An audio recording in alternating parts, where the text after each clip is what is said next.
پانی کی ہوتی ہے۔ آس پاس کی جو وادیاں ہیں وہاں پہ گھاس بھی دیکھا کہ ہمارے جانوروں کے چرنے کے لیے کی جگہ بھی ہے، اور پانی یہاں بھرنے کی بھی جگہ ہے۔ کہا جنہوں نے پانی پینا ہے پانی پی لو، اپنے جانوروں کو بھی پانی پلاؤ۔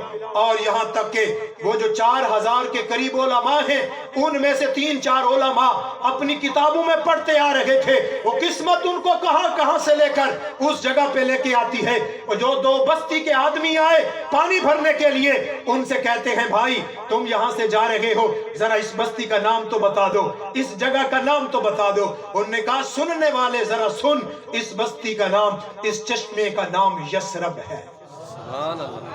یعنی ایک معنی اس کا پانی کا چشمہ بھی ہے۔ وہ بڑے خوش ہو گئے، کہنے لگے یار ہمیں دنیا میں رسول اللہ صلی اللہ علیہ وسلم کی آمد کا ذکر تورات میں، بائبل کے اندر، زبور کے اندر اور کتنے صحائف کے اندر ہم نے پڑھا ہے۔ خوش قسمت ہوں گے وہ لوگ جس میں آخری نبی الزمان حضرت محمد کریم صلی اللہ علیہ وسلم تشریف فرما ہوں گے۔ ہم وہ خوش قسمت، ہم ادھر رہیں گے، بادشاہ چاہے کوچ کرنے کا بھی حکم دے، ہماری گردنیں تن سے جدا کر دے، ہم نے ادھر سے نہیں جانا، ہم نے ادھر ہی ڈیرے لگانے ہیں۔